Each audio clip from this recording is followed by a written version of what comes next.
Siamo a Santo Vedru, sopra praticamente l'altra tomba. Sono passata sopra l'altra tomba, quella che è chiusa, e qua si vedono i residui di ocra su questa. Cerco di scendere.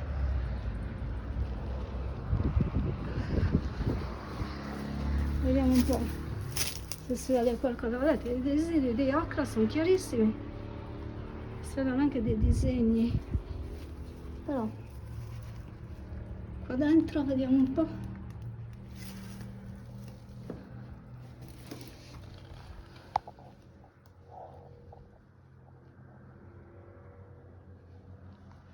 Là c'è ancora il residuo d'ocra, è una cosa verticale, una lisena forse, non lo so. Ma dovrebbero essere 16. L'ocra si vede proprio bene, anche qua, guardate un pochino. Che belli questi disegni, proprio belli. E qua abbiamo anche una coppella, qua ci doveva essere acqua, ma deve essere evaporata, e questo deve essere l'ingresso, un altro ingresso, un'altra cella, non so. Cavolo. Ok.